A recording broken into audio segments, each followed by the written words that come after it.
Hi, everyone.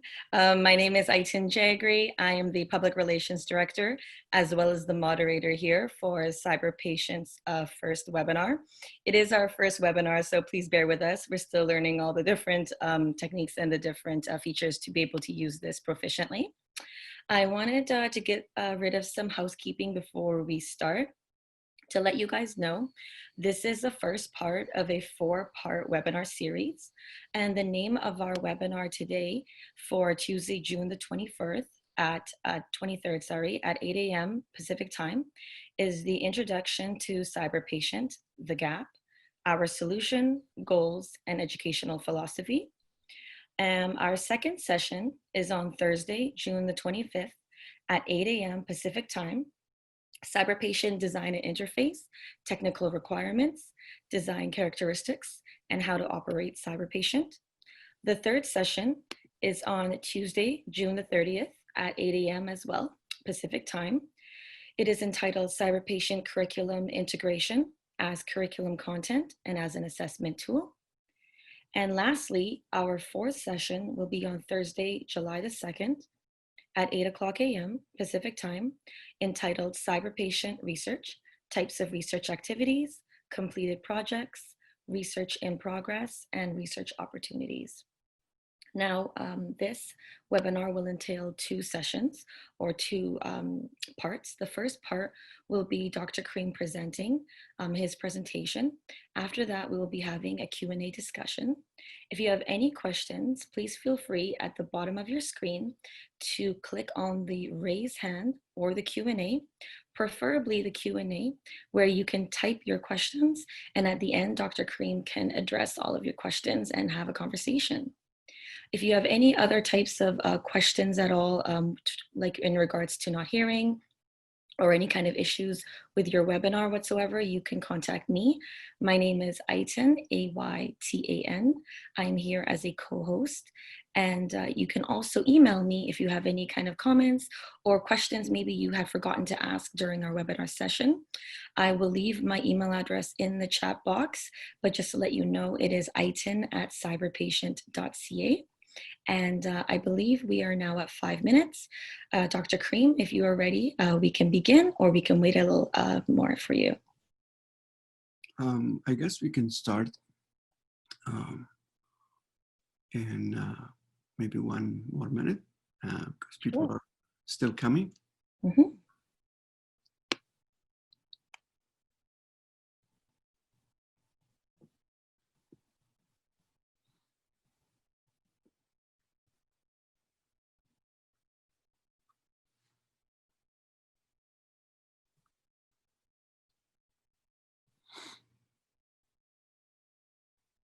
I have gotten a message from Belinda Carrion, who has asked if she can invite 2 more participants. That is completely fine. You can forward them the email that you've received from us for the link to join, and they should be able to get in. If there's any issues, just let me know.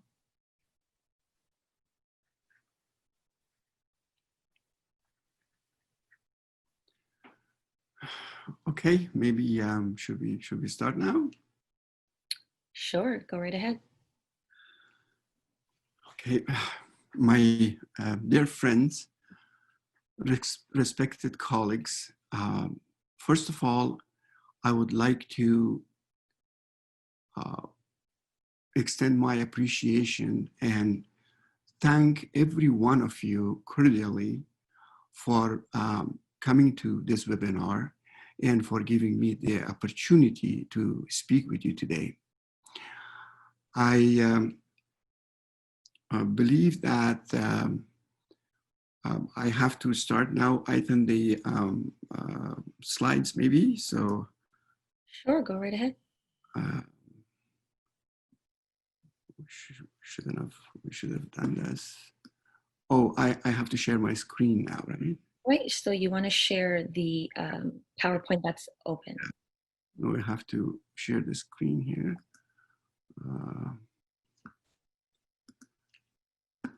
Yeah. Perfect. Yep, we see your PowerPoint presentation. Okay. Okay. Sorry about that. We have to get adapted to the new technology. So usually when I am in some countries and give talks about certain things, I usually start this with good morning, good afternoon, or good evening. But I know that you're located right now and coming to this webinar from different corners of the world, and you have different time zones. So I cannot say that.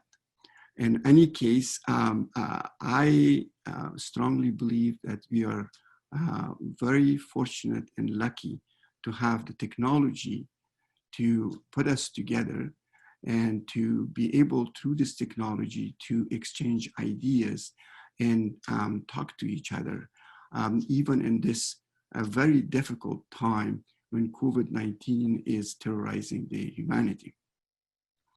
I have to admit that the idea of this webinars have not been mine since November 2019 when we launched the CyberPatient product. Many of my colleagues and friends have asked me to give more information about CyberPatient and how to use CyberPatient for their students. And also, I have been not only asked for these webinars, but also I made these webinars on the basis of very good feedback from our friends and colleagues around the world. I have to admit that the first good feedback we got is from Aga Khan University. Our colleagues and students have given me an outstanding feedback on the use of CyberPatient. And many of these issues that we are going to discuss are based on some of the issues that they have brought up. And the students and colleagues from the Aga Khan University in Pakistan have been led by my friend and colleague, Dr. Sadaf. And I like to just cordially thank them, especially for giving me a very good feedback on the basis of which we're making these webinars. As it was mentioned by Aitan, we will have 4 webinars and each would have a specific topic. The first topic for today is the introduction to CyberPatient, and the next topic would be CyberPatient design, and after that, curriculum integration, and is what we have done so far for CyberPatient research. By the end of this talk today, you will have an understanding of the gap between theory and practice of medicine. You will have the understanding of our solution and a little bit of CyberPatient history, definition, goals. But the most important issue we discussed today is the educational philosophy behind CyberPatient. So by the end of this talk, you would understand the educational psychology theories behind CyberPatient. So as part of the problem, we all know as pedagogues and educators that there is a huge gap between theory and practice of medicine. This cartoon on the side here symbolizes a medical school, and people are sitting there learning things. And then the other part symbolizes the hospital where they practice. And you see there's a big gap, and some people fall into the gap. Some people have difficulties crossing that gap. So our solution is very simple. We would like to build a bridge between theory and practice of medicine, which is symbolized here in this cartoon, when you can see from the university student can walk into the cyberspace, learn about practice of medicine in the cyberspace before they enter into the hospital. So we have created a clinical environment in a cyberspace that simulates a real clinical environment where students can gain practical experience. To tell you a little bit about the history of CyberPatient, CyberPatient was conceived as a computer-assisted instructions in 1995. And by year 2000, we were able to build the first prototype of CyberPatient in a CD-ROM. The reason we did it in CD-ROM because at that particular time, the internet was not strong enough, the bandwidth was not there to carry the load of CyberPatient through the internet. And also, we did not have sophisticated internet languages such as HTML5, JavaScripts, and others. Therefore, we made it in a CD-ROM, but it was very difficult to reproduce, to multiply, and to distribute CyberPatient. In the interactive activity was very limited. In 2015, the University of British Columbia Industry Liaison Office approached me and asked me to bring this innovation once again into the light, because they believe that that we have now the internet languages, we have the bandwidth, so we can build a better CyberPatient product for our medical students.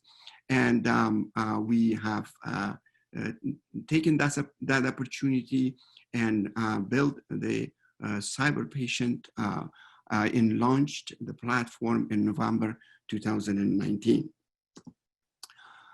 So by definition, then CyberPatient is an interactive online platform designed to simulate patients in the full continuum of care and provide assessments of the learner in a clinical environment.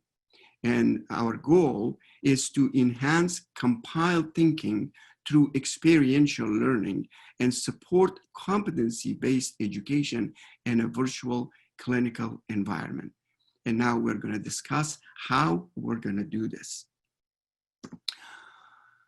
To do that, we're going to go back into classical medical education. We have specific methods in classical medical education, which is mainly chalk and talk, which is lectures, seminars, and talking to students, reading books and giving assignments to the students. And the third one, which is the most important one, is a see one, do one, teach one, which some of my friends call this see one, do one, kill one. But in any case, let's see how these methods are working so far. If we shower students with knowledge all day long, do they learn anything? This question was answered by a cartoon when the student is coming home in the evening and the father is asking, did you learn anything today? The student says that they don't give us time to learn anything. We have to listen to the teacher all day. And that's the true story.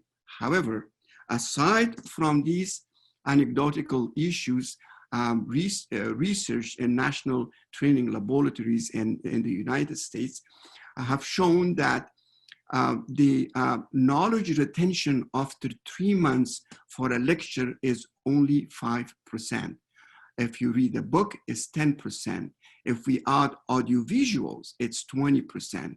If we provide a demonstration, it's 30%. A discussion group would increase it to 50%. But so far, the best method to teach students and to have a long-term retention memory is practice by doing.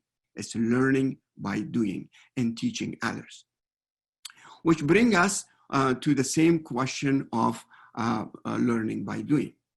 The question of learning by doing was conceptualized by a theory of constructivism and social constructivism. Theory of constructivism was proposed by a pedagogue, a Swiss pedagogue, Piaget. What Piaget said that learning is secondary to and dependent upon progressive reorganization of cognitive function. To teach, Piaget said, is not to reshape a behavior, but to provide the environment for self-exploration. So we construct our learning by doing things. The Russian pedagogue, Vygotsky, also a very famous educational psychologist, agreed actually with theory of constructivism proposed by Piaget, but he added, and he said that human beings are social creatures. They learn from each other. Therefore, the constructivism has to happen in a social environment when people are interacting with each other. Now, CyberPatient is a build based on the theory of constructivism. We provide the environment for the students to self-explore. And also because internet is nowadays becoming the biggest social creature in the world, so the students cannot interact only with their classmates in the classroom, but they can interact with other medical students all around the world. So we are bringing this theory of constructivism and social constructivism in by bringing CyberPatient into the internet and in social relationship of students around the world. But let's think about something else at this point. The $100 million question is, how do competent clinicians use their knowledge to arrive at diagnostic and management decisions? How do we make our clinical judgment, our clinical decisions? Research published in academic medicine have shown that we are making our clinical decisions mostly based on 4 types of thinking. It's reduced thinking, dispersed thinking, elaborated thinking, and compiled thinking. Reduced thinking is based on empty mind. If you know nothing, but you like to say something or make a decision, that would be obviously wrong. Dispersed thinking is when you have a little bit of knowledge here, there, but you cannot connect the dots together. Therefore, you have a clustered mind, and when you make a decision on the basis of this type of thinking, of course, it would be wrong. So we don't use, actually, we discard reduced thinking and dispersed thinking in medical education. But what we use is elaborated thinking that is based on deductive reasoning. So what we teach our students in medical school and residency training program to be a good deductive, to how to get the information from history, from physical examination, from lab tests, from consultation and other advices, and how to put those facts together to come up with a logical, a reasonable clinical decision. However, elaborated thinking takes a lot of time. It takes hours for a student, or maybe sometimes days in the beginning, to come up with a clinical diagnostic or management decision. However, when the students are graduated and they're going for practice, within 3 to 5 years, they can see a patient with 5 minutes, 10 minutes, and they will make their clinical decisions. And it's not because we are ignoring or we are not considering patients, the important issues. It's because we are switching from elaborated thinking to compiled thinking. Compiled thinking is based on recall, recognition, memory.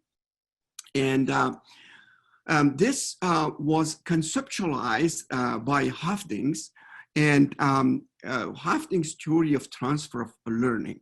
At this point, it's important to understand that there is a difference between transfer of learning and transfer of knowledge. Transfer of knowledge is from one person to another person, where, for example, right now, I'm talking to you, I'm learning from you, and you may learn something from me. We are transferring knowledge to each other. However, transfer of learning is from the same person to the same person, how knowledge and experience is moving from the same person to the same person. It means how our prior experience affects our present and future experiences. So according to this Hafting theory and transfer of learning, the more we practice, the more we repeat things, the more we have in our brain imprints of those exposures to those conditions or to those tasks or to those competencies, so that one day, after repeating many times, we become an expert in that competency. So this competency-based education is based on transfer of learning. That's why the CyberPatient that is designed is based on this theory of transfer of learning. So students can practice in the cyberspace the conditions and the tasks and the competencies so many times so that they have a good a print of that competency, so then when they go to the clinics, they transfer that knowledge and that experience and that competency into the practice of medicine without any problem. So if you go back to the classical pedagogical methods of see one, do one, teach one, which is the best one as we discussed before. So we know now that experiential learning that would improve our transfer of learning would increase our compiled thinking that would positively affect our practice of medicine. But what are the problems and obstacles? The problem, the obstacle in medical education is that we don't have always patients available for students to give it to them. Patients are not coming because I have a student, they're coming because they're sick. So in maybe there would be a ethical and legal issues if I gave a full opportunity for a student to interact with patients and make clinical decisions. So therefore, what we do is we make it very slow. And as you can see this curve going up, we're taking the hands of students, we're giving them little by little the opportunities to make decisions, and we are always supervising them on that. And that would make medical education very inefficient. We need 3 years usually in the residency training program to come to a point that we can say to a resident, now you're a chief resident, you can make your own decisions, you go ahead and work independently. So in this way, that we are presently in a classical mood is functioning, so our medical education have certain issues such as safety issues, ethical issues. It's very costly, it's time consuming for the faculty and for the students and for the system. It's less perhaps efficient, and it's not reliable because we cannot teach all students the same patients because we don't have the same patients all the time for every rotation that students are coming. Now, if we modernize this theory of see one, do one, teach one, and integrate simulation with CyberPatient in it before they do one, so they have to see one, then simulate CyberPatient in a cyberspace with CyberPatient or other technologies out there that are giving competency-based education, and then do one and then teach one.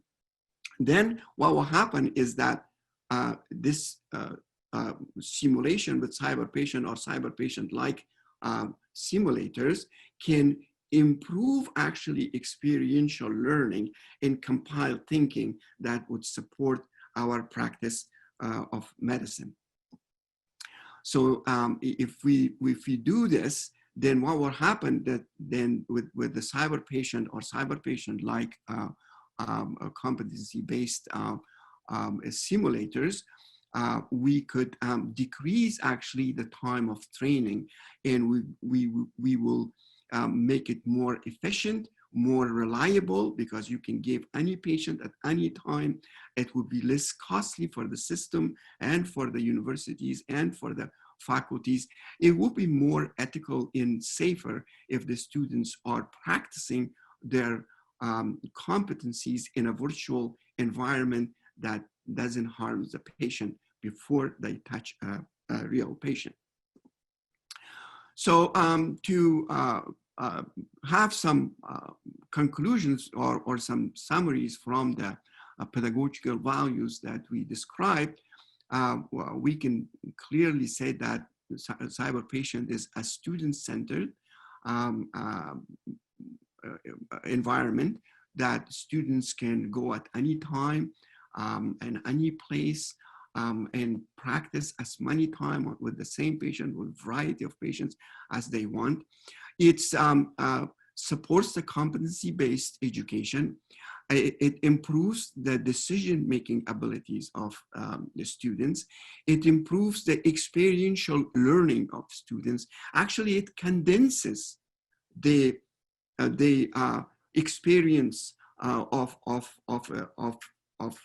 3 years or 4 years to much lesser time, because with us, as you know, when we are going through the full continuum of care of a patient, it might take days or months for us. In the hospital, it might take days, but in clinics, it might take months to do all the investigations and everything. But here, the students can go through all those experiences within 15 to 20 minutes and gain more and more experiences on how to make decisions in a safe space. It accommodates style of learning. We will talk about this maybe later on, but as you know, about 20% of the population are very good learners, and they can learn from book, from lectures, from anything. But however, the other 70% of the population requires a specific style of learning. Somebody is good with visual, somebody is good with tactile, somebody is good with audio. So CyberPatient is providing opportunity for all style of learning, and also the interactivity gives more the students, more opportunity to students who may have a little bit of problems with analysis synthesis. We also can claim that it improves compiled thinking and provide solid base for transfer of learning. So in this lecture, I believe I don't want to talk too much about things, because any of those issues that we talked, I can talk, hours on them, and we may, if you want to do in the future. But I wanted to keep this very short so that we can have more time for questions and answers and discussions, because I have to learn from you actually more than I can give you. So in summary, we can say that CyberPatient is an interactive online simulation platform that simulates continuum of care. It's very important to say that, because there is not a lot of technologies out there that simulates the continuum of care. There's a lot of technologies that simulate the point of care or specific tasks or specific conditions, but to give the a simulation for the continuum of care, we certainly don't have a lot of those. There are some maybe, but there's not a lot. And CyberPatient is designed to fill the gap between theory and practice of medicine. So is if that is what CyberPatient is designed, then we can conclude very easily that CyberPatient does not replace any other method of learning. CyberPatient is not there to replace lectures. It's not there to replace patient care in the clinical environment. CyberPatient is just a bridge between theory and practice. It's an additional tool to support your students and faculty to manage your educational process and to give the opportunity for students to learn better. So today we have like about 120 CyberPatient cases that are based on MCC, Medical Council of Canada, learning objectives. And it is our basic platform. Having said that, we are in the process of preparing and launching many more outstanding advanced technologies, such as EPA's Entrustable Professional Activity Assessment tools. We are in the process of developing an online team training tool.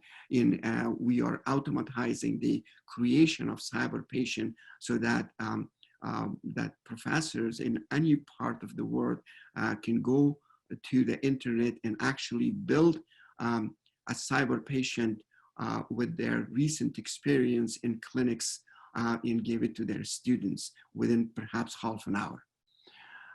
So at this point, I would like to thank everyone for listening to my boring talk, and to I'm looking forward to having your questions. Aitan and Sam are there assisting me on bringing your questions forward to discuss further. Thank you. Yes, thank you very much, Dr. Kareem. If anyone has any questions, like I'd mentioned at the beginning of our webinar, make sure to type in Q&A. You can type in your question, or you can raise your hand and we can ask you to say your question verbally. There is one question that I'll answer right now from Krishna, and I'll answer this live. The question is, who is the audience and from which country?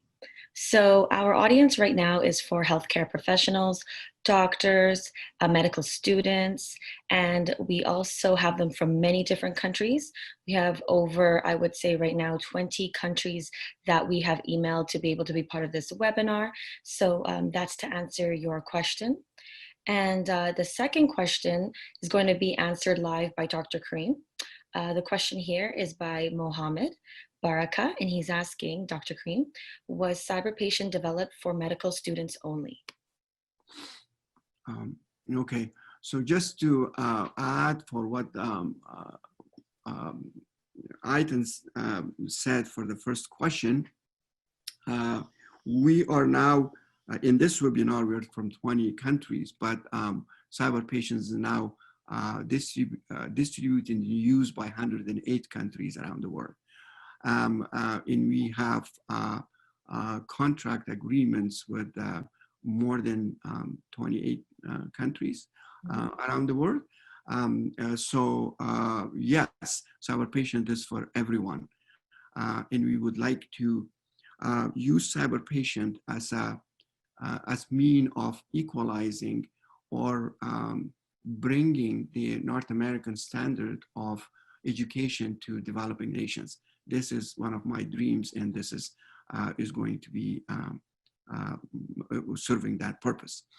To answer your other question, Mohammed, yes, at this particular time, CyberPatient is made for medical students and interns. However, we have heard from many nursing schools that they have tried CyberPatient, and they believe that it would immensely help the nurse practitioners programs in their school. So we also are planning to have CyberPatient for Residency Training Program. Also, we are trying to gamify it for K-12 students in the public. But for residency training program, it would be mostly on the form of a entrustable professional activities. And we are working with the Royal College of Physicians and Surgeons of Canada very closely to support and develop such program for residency training program. Great. Okay. Mohammed also had another question here, which I believe you touched upon right now, Dr. Karim, but maybe even for the future, the question is, do you have similar platform for pharmacy students? We have been proposed by a professor of pharmacy from Calgary, in Canada, to develop such a program. But at this time, we don't have a specific program for pharmacy. However, the treatment part in the management part of CyberPatient will be very useful for pharmacy students. Okay, great. I have here a hand that is up by Omar Eladil Hamid. So I'm just going to see here, I'm going to allow him to talk and see if he'd like to verbally ask you your question. Go ahead, Omar, if you'd like to ask your question. Still, Omar is muted. Okay, I will ask to unmute. That's it. Talking is permitted. Yes. Okay, thank you very much. I'm Dr. Omar Al-Adil from Sudan, physician neurologist by profession, medical educationalist, International University of Africa, Faculty of Medicine.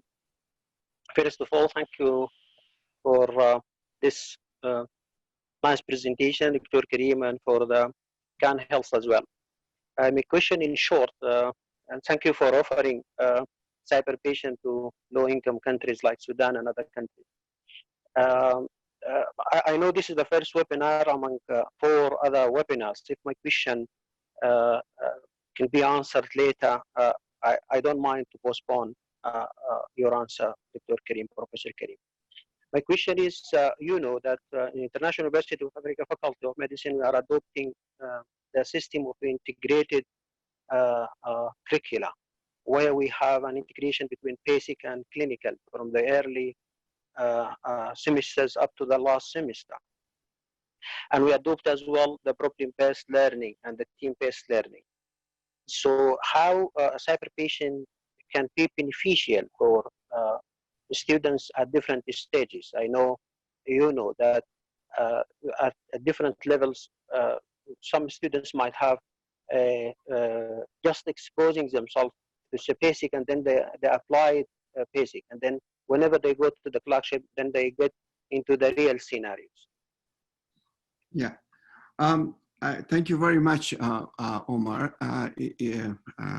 I can partially maybe answer your question and refer it to maybe a later and our third webinar. We were going to talk more about this.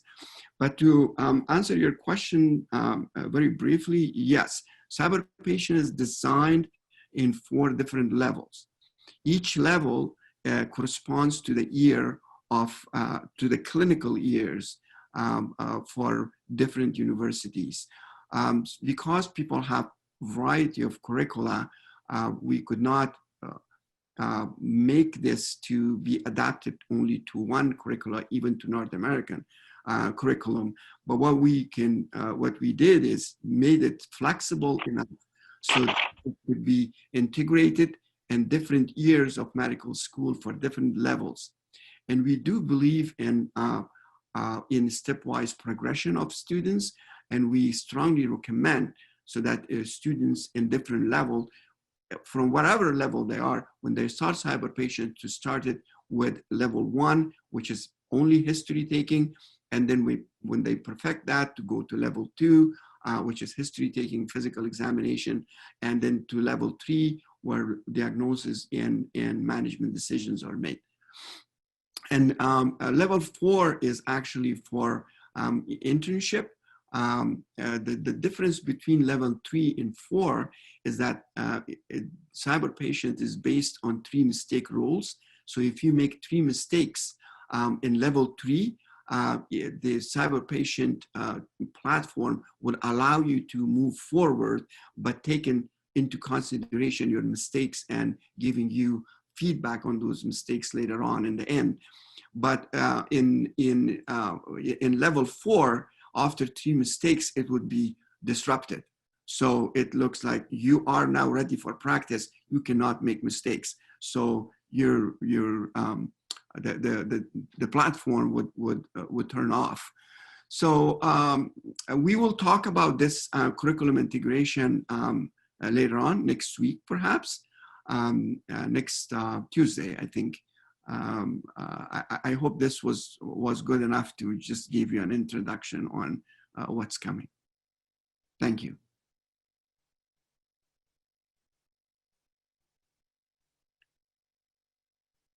Aitan, other questions? Yes, so now we're going to move on to the next question here. This is by Tara Shalal, and her question is, does CyberPatient include using avatars? Yes. I think we are in the process of introducing avatars in 2 different ways. One is the voice control of avatar inside the cyberspace, and voice control of the whole CyberPatient, and that is coming very soon. Where right now you have to click in order to move things around and to make actions and interactions. But soon we're going to have an environment where you can speak actually to the patient, to the avatar patient. You can speak and they can answer your question. The second fully avatar-based technology will be the team training that we do in emergency or trauma situations where where the team is working together. So that technology is also developed and it's in the process of being completed. Yes, that's the idea. Okay, great. Next question we have is by Susan Ahmed, and she asks how student progress is being monitored. So the student progress is monitored in the end by students, because CyberPatient is designed originally as a self-directed studies. So in the end, we have a dashboard for the feedback dashboard that would give the student a feedback on what are the questions that he or she asked, and what are the right questions was supposed to be asking. What are the physical examinations that they choose to do, and what are the physical examinations that they had to do? What are the same thing like lab tests that they choose to do in comparison to the one that they had to do. Same thing with management, daily management, and everything else. So that comprehensive machine feedback, machine learning and feedback is in the end. So what it means that we have an intelligent tutoring system sitting in the back of CyberPatient environment in the platform. So when you start working with CyberPatient, that intelligent tutoring system is gathering all the information, and later on it brings to you and given to you in the with comparison to the gold standard. What did you do wrong and what did you do right? So the next time when you come, you learn from your mistakes, and when you repeat this 3 or 4 times, then you will come into perfection. So we are, the evaluation, the assessment is done on 3 indicators. It's knowledge, it's time, and it's cost, because we believe nobody teaches cost of healthcare at the universities most of the time. Not every university, but most universities, because it's not our mandate. But when the students go to medical practice, they're not very conscious about the cost. So what we would like to do with the CyberPatient to bring the consciousness in around the cost of healthcare, so the students would know. So those are the kind of feedback that we gave at this time. It's machine feedback. However, as I said, it was in the beginning designed as the student-centered. But as I said, we have had a lot of outstanding feedback from a lot of people, including the Aga Khan University I mentioned before, is that what about the teacher? If I wanna, as a professor, as a teacher, as a dean, as an educational body, would like to be in control of the educational process. So bringing the control from only from the students to the faculty, we have done that. In the beginning, we were trying to do this, but then we thought maybe the students would like to learn by their own, so we did that. Now that the faculties are interested around the world to do that, we are planning for the next version of CyberPatient to have a faculty dashboard where faculties can actually assign assignments, one case or many cases to one students, or one cases to many students, or many cases to one students, or many cases to many students. And then also to monitor their progress. So the progress would be monitored not only by the student, but also by the professor. We will finish this perhaps by September this year. We're gonna have the second version 2.2, where we are gonna implement all these feedbacks we received from everywhere around the world. And at this particular time, if you're a faculty member and you would like to be, you would like to monitor the progress of your students, what you can do in the meantime is to share the password between you and your students so that you can actually see the dashboard of your students. But also, the students could take a snapshot, a screenshot of their feedback screens and send it to you so that you can evaluate and assess them on that basis. Thank you for the question. Okay, great. Next question up we have is by Hadia Azami, and she's asking, is there any possibility to lower the cost for medical students from some developing countries? Yes, we are. It is my dream, it's my vision to support the developing nations with no cost, not reduced cost, but no cost. I'm working on that very much, and trying to find mechanisms to do this more efficiently. But we are at this point in contractual agreement with some of the universities in Afghanistan, in Ethiopia, with all medical schools in Ethiopia, and the International Medical School of Africa in Sudan, where Dr. Umar was talking. And we do have, no, this is, I am from a developing nation originally, and my passion is to bring the state-of-the-art technology to those kids around the world who cannot afford it. But there are other issues and problems with that I'm trying to overcome, like internet accessibility. In many developing nations, again, the rich kids might have an access to the internet, and the poor kids may not have access to internet, and it's going to be too costly for them to have access to internet.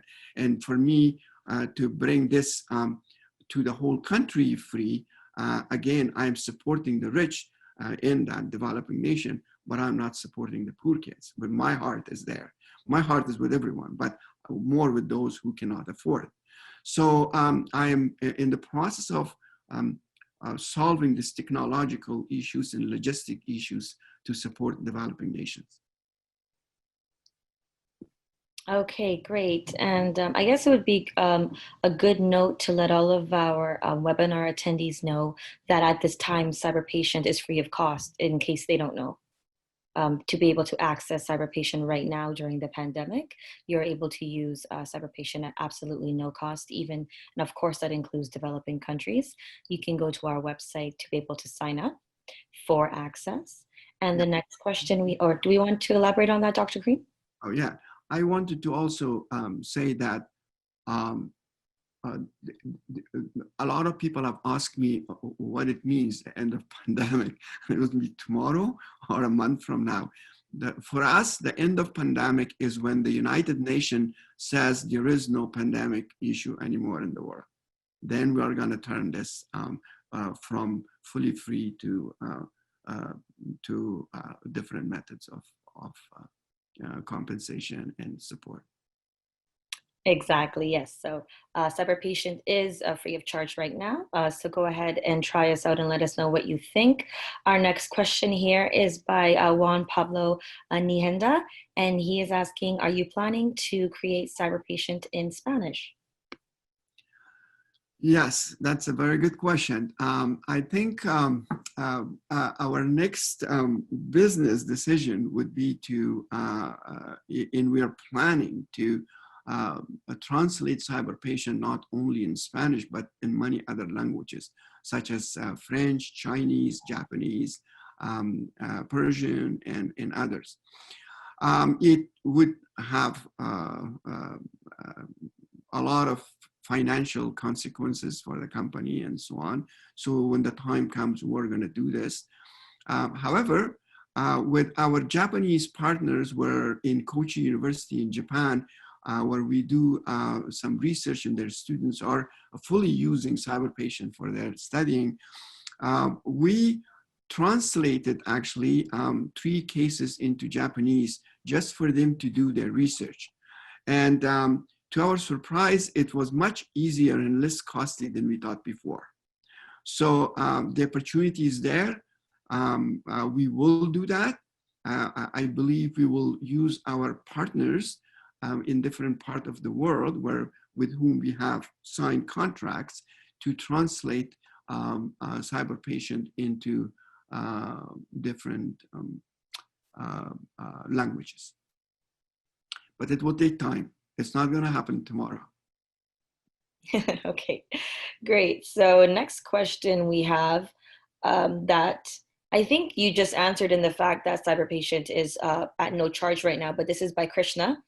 And she's asking, can we get the demo copy of CyberPatient? A demo copy? Mm-hmm. Demonstration. And we do have a tutorial on the website that you can elaborate upon. Yeah, but we, I think we don't have a demo copy at this time. The whole CyberPatient is a demo. If you like to go and register, you can use the whole CyberPatient. But as a demo, we got this, again, it's built based on the feedback we got that a lot of people actually cannot use properly CyberPatient because it's a very complex interactive platform and you have to be trained on it. So at this point, we are in the process of finishing an interactive tutorial, which would be a demo. So by the end of next week, it's going to be up, perhaps with all these seminars that we have. All these seminars will be up on the internet, but also we're going to have that interactive case on the internet so that students can go without registering or anything, can go and just learn how to use CyberPatient and demo for themselves. Okay, great. Next question we have here is Gahala, and she's saying or asking, We are doing an integrated system. So if we are teaching cardiology, for example, can a student at this use it, for example, only history? Yeah, you can use only history. If you go to level 1, you have only history, nothing else. You can choose cases for them and tell them to go and choose level 1 and do those cases. Very easy. Great. Next question we have here is by Hassan El-Bari, and he is asking, to what extent the quality of CyberPatient could reduce medical errors and how to get constructive feedback?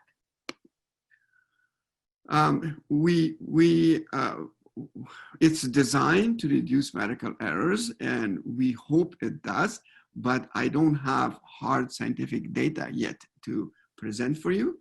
CyberPatient is just 5 months old. So that impact has to be measured scientifically. That's why we have all the contracts with different prestigious universities to actually do this kind of research on the impact of CyberPatient. I cannot give you at this time any concrete number or how much and how it would affect, but we certainly believe that improving compiled thinking and through experiential learning would improve the decision making of a doctor, a student that's a future doctor. So hopefully there's going to be less wrong decisions when they're in real practice. That's the whole idea. But we are going to do the research. And there was a second part of his question. Yes, the second part of his question was how to get constructive feedback. Yeah, so the feedback it can be in two ways. One is the machine feedback that the students are going to have by themselves anyway, and you as a professor would be aware of that. But the second feedback is by professors. So once you see their dashboard and you see what they're doing, then you can go there and say, "Wow, I think you don't know what you're doing about physical examination. You're weak on history taking. You cannot make the right conclusions. You have to practice more this or practice more that." You can give those kind of feedback directly to your students. Having said that, we have the Entrustable Professional Activity CyberPatient, the EPA CyberPatient would have a totally different way for feedback. There would be a machine feedback, and also we use artificial intelligence to compile problems in solutions through machine learning and also through algorithms. But the APA, CyberPatient APA would also have the opportunity, because it's an assessment, it's an exam, for the professors to evaluate and assess their students more rigorously. Okay, next question we have here is by Nasdar, and they're asking, is there a chance for a student at the end to repeat a case? Yes, they can repeat a case 100 times, 1,000 times, as many times they want. Okay, next question here is, do you see any role of CyberPatient in summative assessment of medical students in present COVID pandemic, as direct contact with real patients has now become difficult? Yes, we believe that would be a very useful, CyberPatient would be a very useful tool, not only for summative assessment, but also for formative assessment.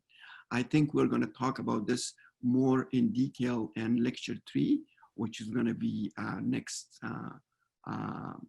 Tuesday, on the integration of CyberPatient into the curricula. Okay, next question we have is by Azmat. When somebody logs in any way in any part of the world and practices cyber patient, your center head office gets information about that person who was online and can evaluate how his knowledge or so. I'm Um, not too sure what that question is asking. I know what it's asking. So no, we're not. I think the knowledge and experience of students are assessed by themselves. It's in the system. They can see that. We do not see that in the back end. We could if you want to, but it's not our objective. But we see, we can analyze things like to support maybe the medical school or the student. We could analyze how many people hit, which cases are most be used, and how many times one case was used by one person or two people, and things like that. The statistics that would be useful for us to modify the system and make it more friendly and more useful to people, but also for the faculties to understand more about the teaching process. But the immediate indirect feedback on the three things, as I mentioned: knowledge, time of completion, and cost of healthcare would be directly given to the students at this point, that the student can share with the faculty. And within maybe 2, 3, 4 months, we're going to have the dashboard for the professors who could directly monitor their students. Okay, great. Now we have a two-part question by Nazdar, and the person is asking, is CyberPatient free for students and faculties? And do you have any plans with Iraq? At this time, yes. At this time, it's free for faculty and for students. I don't know. We have a criteria for developing nations. At this time, it's free for everyone. So Iraq is not an exception. Of course, it's free for Iraq as well during this pandemic time. But our criteria for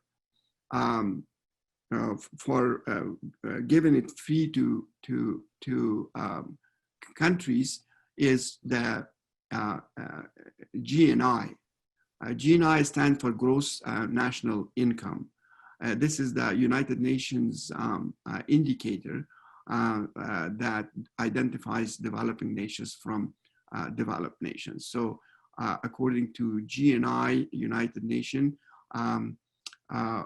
indicator, if the GNI of a country is less than $4,000 per capita, that country considered to be a developing nation. So I do not know at this point if Iraq is what is GNI of Iraq, but I don't want to say anything about it. But if it is less than 4,000 per capita and is recognized by United Nations as a developing nation, you will have it for free. Okay, our next question is a question from Omer, and the question is, how does the internet type and speed affect CyberPatient? Is there any part of it that can be played offline? The speed, yes, that is a very big problem. The speed and internet accessibility is a huge problem in developing nations in particular. We are trying very hard we are aware of that, and we are trying very hard to overcome that difficulty for developing nations. And as I mentioned before, I elaborated a little bit on this issue, that the first solution that we have in our mind to bring more servers in different parts of the world close to Asia and in Southeast Asia, so in Africa, so that that the speed that is lost within time of accessibility would be reduced. But also, we would like to develop some technologies that would create a local area of network where the universities can actually have CyberPatient through that technology distributed, in the campus in the radius of 3,000 by 3,000 meters to students in a high speed. But at this point, yes, we know that downloading CyberPatient in some countries, particularly those countries whose internet is blocked in general, or not blocked, but the firewall is very thick. They have a lot of difficulties in accessibility, and they use VPNs. And when you use VPN, then it's possible to download, but it's very slow. I don't want to name countries, but in some countries we saw that it is about 3 minutes to download a case, while in North America it's 40 seconds. So we are working on that to improve that for Africa and Asia. Okay, and that is the last of our questions in the Q&A section. If anyone has any more questions, you can just quickly jot them out my way. I believe there were some questions in the chat box that Sam has already answered. But if there's anything else, we can just wait another a minute or so. And then other than that, I think we're good. Yeah, no, I think it's good with timing. We did very good for the first webinar. We did good with timing and with our function as a whole. So I would, in the end, like to thank everyone again for coming to this webinar and for giving me the opportunity to talk to them. And I hope to see you guys next week, or this week actually, on Thursday, where we're going to discuss the usability of CyberPatient, because a lot of people have difficulties on usability, and we use again the feedback received from our partners to actually explain how to overcome those difficulties for accessibility. And I think the one issue that somebody brought up is very important. If they can ask somebody else to join, yes, please go to the more people join this, the more faculties are participating in this, the better it is for you. So call your friends, families, colleagues to participate and to learn more about this new technology that's out there. Thank you again. Great, thank you. Bye now. Bye.